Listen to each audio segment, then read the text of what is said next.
Before we talk about a Padres star that could be leaving the team pretty soon, I do want to recap the Tigers and Guardians Game 5. I was blown away with Matthew Boyd because once upon a time, when he was with the Tigers a few years ago, I called him the best bad pitcher I have ever seen. He's got nasty stuff, but at the time he had terrible command, and he's been a new guy since joining the Guardians and coming back from Tommy John, and you just saw him go 2 scoreless with 5 of the 6 outs coming via the strikeout, and that's it. He was taken out after looking pretty disgusting, which was a little bit scary for me because Tarek Skubal, he was just as good early on. He held the Guard Dogs to 1 or 2 base hits through 4 scoreless. He hit 100 miles an hour multiple times, and he got himself out of a jam after Riley Green made an awful error in left field. Riley is as sure-handed as it gets as an outfielder, and Skubal just said, I got you guys. I'm going to put you on my back. So he left the bases loaded, then scary carry, handsome carry, carry bonds, whatever you want to call him. He pulled a Kirk Gibson on one leg. He put the Tigers up a run. I thought that he went yard again.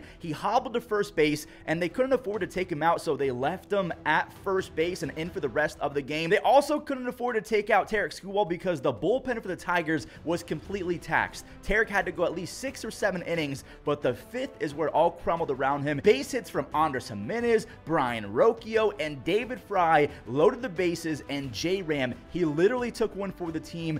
Thank God it was off the meaty part of the forearm and not on the hand like I originally thought it was off the hand. Like, yeah, we tied it, but was it worth it? And boy, was it worth it. I was on my belly 20 feet away about to pass out when Lane Thomas sent his squad to the ALCS. First pitch hacking, his 8th RBI of the series, and then he made it 9 after the Tigers. They scared the heck out of me. I'm not going to lie to you guys. They brought it back to a 2-run game, and that's what the Tigers do. They never ever give up. Lane, he stole that run back with his 9th RBI, and we might have to build a Brian Rocchio statue right next to the Lane Thomas statue because playoff Brian Rocchio literally reminds me of Francisco Lindor. I'm not trying to sound hyperbolic, but they have the exact same playing style. Even they're switch hitters, they're great defenders. I mean, I think that Rocchio literally modeled his stance off of Francisco Lindor. Rocchio almost hit 380 from the 9-hole with a 450 on base, and that's huge for the top of the lineup like Steven Kwan, who had a near record 11 base hits in the ALDS, and if they can keep that going, and the Naylor brothers actually contribute because Josh and Bo combined to go 4 for 31, and a lot of that was Bo's fault. He went 0 for 11.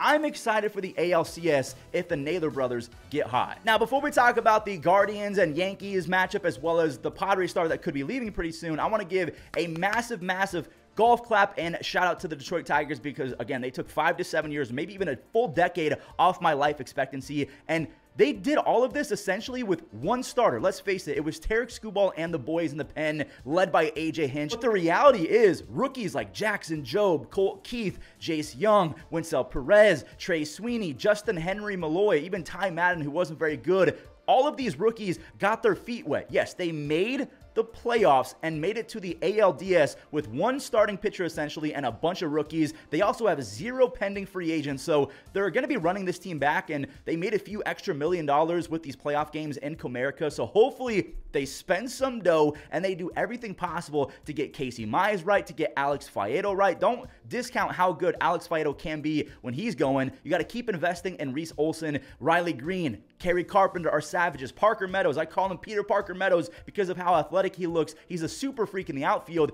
He proved that he's legit. You need Torkelson to be a force. Who knows? Maybe Javier Baez is going to come back and perform even league average as he did right before the injury, knowing that he's on a playoff contender.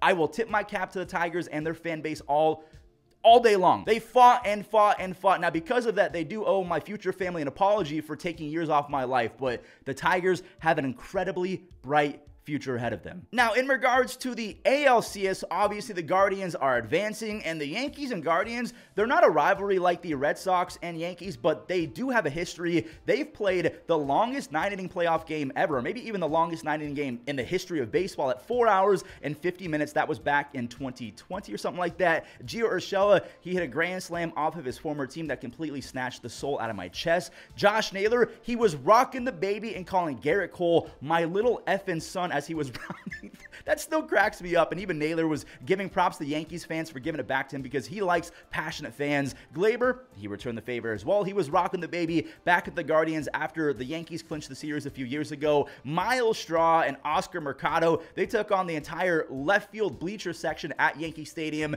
Who do you have advancing? All I want is crazy baseball, good baseball, have it go 7 games. That's what I want. Obviously, I want the Guardians to advance. Robert Manfred does not, so I feel like he's going to do everything possible to make sure that the Yankees advance, but that's just conspiracy fuzzy. It's probably not true. Also, real quick, here's a preview of the NLCS Game 1. I didn't even know that that was happening today. I thought both games were on Monday. That's my mistake. That doesn't even make sense. But Kodai Senga is going versus Jack Flaherty. Let me know in the comments, who do you have winning game number 1? Because if one of you gets it right, I might do a little giveaway for you. So let me know in the comments your Instagram handle or something like that. Ha-Seong Kim, who had a monster 2023, is most likely not coming back to the Padres, but I'm going to put a little asterisk by that because the one caveat, and I can compare it to Shane Bieber of the Guardians, Shane Bieber is a free agent, but because he's undergoing Tommy John and a lot of other teams might not want to take that risk, I'm praying and crossing my fingers that Shane Bieber comes back on a 1-year prove-it deal with the Guardians. Ha-Seong Kim is about to have the same exact sort of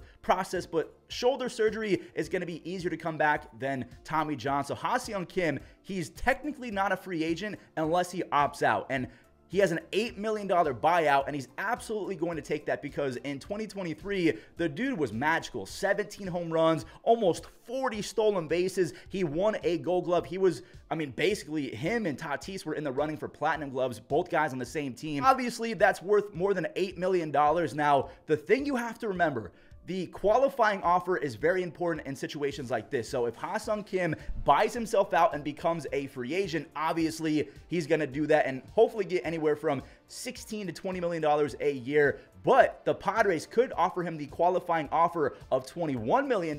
Who knows? Maybe we have a great end to the story and Kim goes to a different team in 2026. That could very well happen. But if Kim rejects the $21 million qualifying offer, which I don't know if he's going to do that considering the surgery, the Padres will get a compensation pick. And what is a compensation pick? Well, think about Aaron Judge and the Yankees. Back in the day when Nick Swisher became a free agent when he was with New York, the Yankees presented him with a qualifying offer. Nick Swisher said, no, I'm not going to take that. I'm going to go to Cleveland. And because of that, Cleveland had to give a compensatory pick to the Yankees. And with that pick, they chose Aaron Judge. So the Padres will not lose Kim for nothing if he does decline it. And maybe they can grab another Jackson Merrill in the draft. It's not very likely, but those are the situations. That's the scenario. If Kim goes back to the Padres, it's probably going to be on that qualifying offer for $21 million. If he doesn't, he's looking for a 3 or 4 year contract at probably $16 to $20 million a year just to have guaranteed money in his back pocket. And the Padres, they'll get a qualifying offer. So that does it for the recap portion of things. Let's go ahead and guess the pitcher and guess the batter. I thought they were doing, wait, Spencer Strider. I thought they were only doing playoff teams. I guess the Braves did make the playoffs, so that does count. Spencer Strider, I mean, he's got the thighs. I mean, pause, but I do recognize those thighs. Okay, this is, that's James McCann, right? It's James McCann because he has the similar hand placement as Yandy Diaz and Aaron Judge, but that is not. Yandy Diaz, I'm pretty sure, has a one-handed swing, and then Judge has a different load, so I'm almost positive this is James McCann. I don't think I'm going to get any of these wrong anytime soon. I do this every day. I should get these. I haven't done this in a while, but let's do a speed immaculate grid. I have to try and get this done in under 1 minute. 3, 2, 1. The White Sox, I'm going to go. Wait, I don't think Michael Kopech played. Okay, I'm going to go Chris Sale for the White Sox and Red Sox. Orioles and Red Sox, I'm going to go Kimbrel. All right, I don't know what the timing is. Played second base, Pedroia. Come on, Petey. Pedroia. I should have done his first name. Dustin. Come on. This is the worst part about this game is I cannot type. White Sox and Mariners. White Sox, Graveman. Kendall Graveman. All right. Orioles and Cruz. Nelson Cruz. I know that he played for both.